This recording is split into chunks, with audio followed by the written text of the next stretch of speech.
Rural Americans deserve access to the best of what our nation has to offer, especially health care. Across every state and every community, America's rural hospitals are the first line of defense, protecting our families, neighbors, and loved ones. No matter where you live, hospital care doesn't clock out. They're there 24 hours a day, 7 days a week, 365 days a year. Each year, America's over 5,000 hospitals care for millions of patients, providing 24/7 emergency care, delivering babies, cancer treatments, and other life-saving care that patients rely on. Behind every one of those patients are doctors, nurses, and caregivers working tirelessly to keep people healthy and safe. Hospitals are our community's lifelines. They employ our neighbors and keep our families healthy. But now, some in Congress are threatening access to care. Tell Congress, protect patient care to keep America strong. Don't cut rural health care.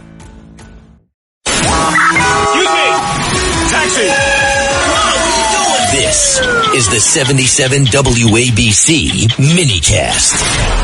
And we have another snow expert. We have Bill O'Reilly with us, the great Bill O'Reilly, top nonfiction author, great host. Bill, first, I know you wanted to talk about the snow. A little more coming, sadly, as you may have just heard. Yeah, it's pretty bad out here on Long Island right now. Got about 2 feet where I am on the North Shore, and in my other place out in the eastern tip of Long Island, that's crazy out there. They wouldn't even let you out of your house until 9 p.m. tonight. I don't know if it's shoot on sight or what. But I wanted to go in and get the $20 an hour from Mamdani to shovel the snow. You need 2 sets of identification. Yeah, do you have enough IDs?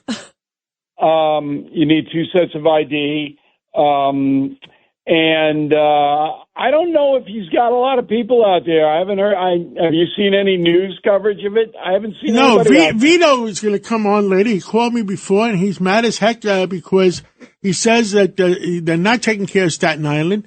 Me and Rita live in Manhattan, and Manhattan looks beautiful. Yeah, Manhattan's actually incredibly clear. I mean, it's like night and day. That's where, but Manhattan is where ABC is, CBS is, yes. NBC is. But last time, Fox is. But last time it was a mess. Last time the snow was a mess here for 2 weeks and they got holy heck for it. So maybe they put all efforts on Manhattan. The sanitation department did a great job.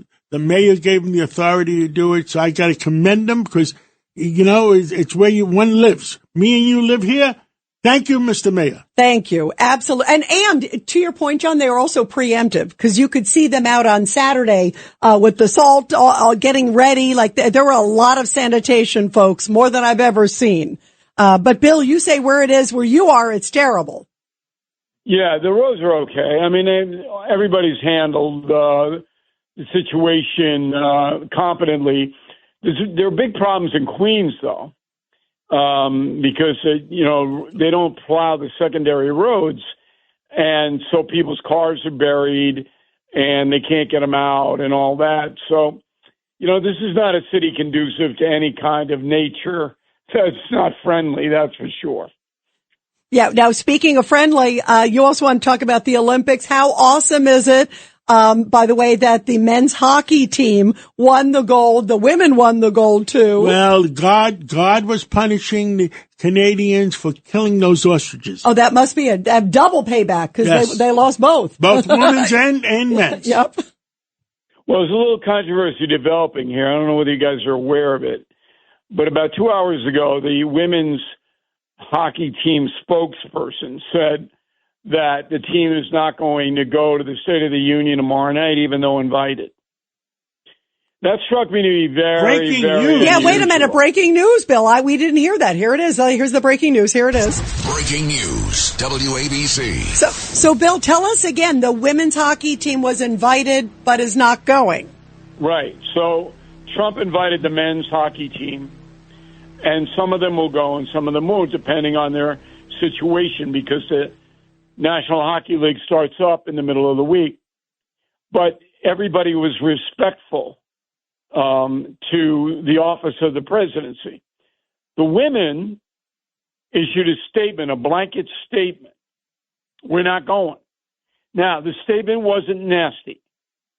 It was Are there commitments? The usual, when you don't want to do something, you throw in. But I'm saying to myself, hold it. Unless they have another event schedule, which I do not believe they do, why don't you just let the ladies make the decision for themselves? Right. I mean, that's the way to do it.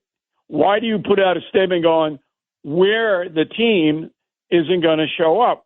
If I'm on the team, even if I hate Trump, I'm there. That's it. Just tell me I can't go. I'm going. Sports should be exempt from that. The President of the United States is the President of the United States.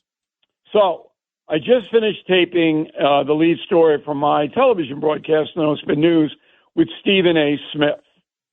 And he's good to debate with.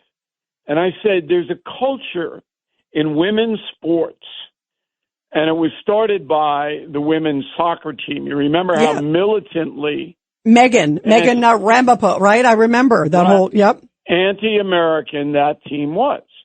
And there's no doubt about it. Yeah, they took remember they took a knee. They wouldn't even do the anthem. They were the worst. So there's somehow a cultural difference between the men's hockey team and the women's hockey team. Now, I don't know. I'm looking into it, trying to figure out if this is a militancy thing on the women or if there's just some kind of effort by somebody in a hierarchy to make Trump look bad, which there could be.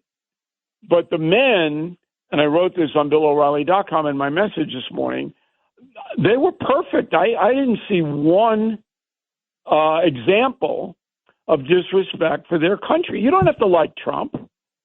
You don't have to lionize him. It's the office of the presidency. Absolutely. By the way, Bill, man invites you to the State of the Union, and each player should be able to decide for his or herself. You know, Bill, I thought about too, just as to highlight and spotlight your point, the men's team, and I've been glued to the Olympics. I love the Olympics.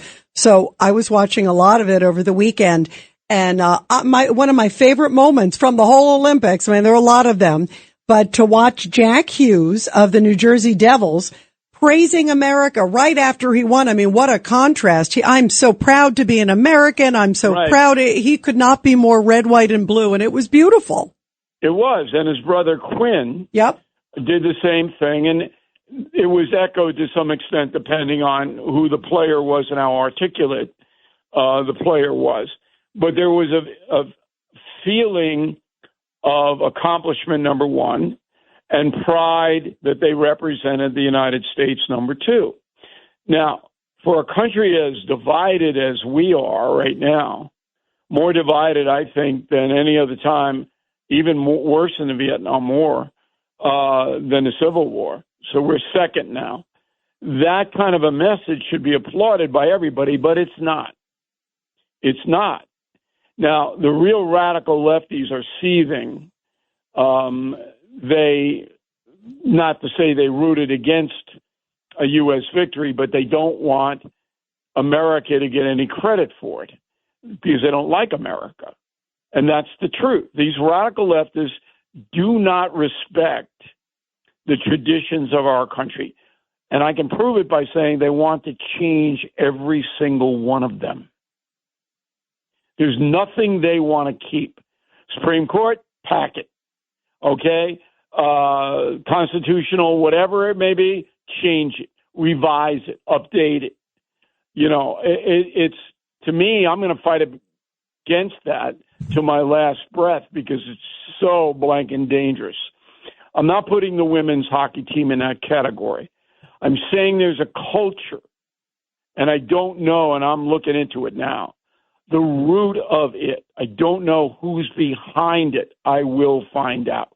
Yeah, let us know because it's a very, like you said, disturbing statement that they're not going. Bill, also, maybe you remember, I'm just trying to think out loud of, there have been other teams, right, where they've done sort of similar, not a lot of them, but there have been other teams. Was it like an NBA team or a football team? I mean, yeah, the Golden State Warriors are the worst. Right. That's what I was thinking of. Okay. So they're run by a guy named Steve Kerr. who's a radical leftist guy. They're in the San Francisco area. They buy into all of that crazy stuff going on out there. They're just flat out disrespectful. Most of the other teams are divided. You don't see a uniform like you see with the Golden State Warriors. The Knicks, for example, they don't say very much there. So you don't really know, what their sentiment is. And I think that's probably a good thing. Because with all due respect, some athletes are very brilliant. They know what's going on. Most of them have no blanking clue what's going on. They don't know anything because they live in a bubble of let's shoot the three-pointer. That's what they do. Okay? So if you don't know anything, and this applies across the board, don't say anything. Why confirm you don't know anything? One last point. Robert De Niro did a podcast with this nitwit, Nicole Wallace, who works for MS. 3 times on that podcast, De Niro, who I think is emotionally unhinged over Trump, okay, said that we have to get rid of him. Wow. Okay. If I'm the Justice Department, I'm sending the Secret Service out for a little chat with Mr. De Niro. Well, and also, what happened over the weekend? I mean, there was that guy, 21-year-old guy, right, gets into Mar-a-Lago, Bill. That's scary. Well, it is. I mean, but Barack Obama had the same kind of pressure on him. Very dangerous climate. And but Trump's got a lot of threats against him, far more than the public knows. When a guy as high profile as De Niro says, got to get rid of him, and then of course Wallace doesn't follow. What are you talking about? What do you mean? He's just elected. You can't get rid of him. Of course, she sits there and lets him do say whatever he wants, which is why the state of journalism in this country is collapsing. But I'm sending guys out to talk to De Niro. And it's not freedom of speech either. That sounds like a threat to me. Do you guys disagree with that? I 100% agree. I think it's so dangerous because, Bill, just like you said, you got this cauldron of already prior attacks on this president. Just like you said, many more even than we even realize. And we know some of the public ones. You just had a guy who shows up at Mar-a-Lago with a gun and a gas can and got inside. That's all, which never should have even happened to begin with. But you got that. And then you have that rhetoric. I 100% agree. We have to clamp down. You can't say, that it doesn't somehow fuel some of these loonies. You can't stop De Niro from saying what he said. What you can do, though, is warn him he is very close to the line and that he might want to rethink this because you can charge anybody with threats against the President of the United States. And to me, it's worth an interview with De Niro. I don't like him anyway. I don't know how much time you guys got. Do you have time? Yeah, go ahead. Yeah, go ahead. Yeah, we love it. Yeah. If you want to rant about De Niro, you got all the time in the world. There's no rant. This is all fact-based. So I'm at the Robert F. Kennedy Foundation dinner. Oh, it had to be 8-9 years ago. And I was a supporter of RFK, the father, not the son. And I wrote about that in Killing Kennedy extensively about how RFK was one of the few politicians who would take on organized crime, put himself out there. Okay.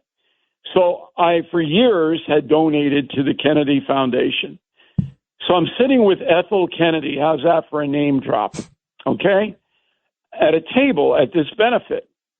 And I see her eyes. We were having a conversation. Look over my left shoulder and I knew somebody was approaching. Okay. I turn around. It's De Niro. Wow. Okay. So Ethel says, "Oh, Bobby, do you know Bill O'Reilly?" Whereupon De Niro goes, "Oof," some kind of grunt. Right in front of you?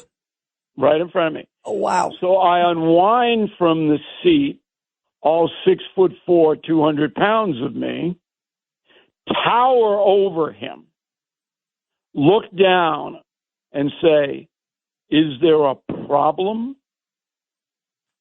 And what did he say, Bill? Nothing.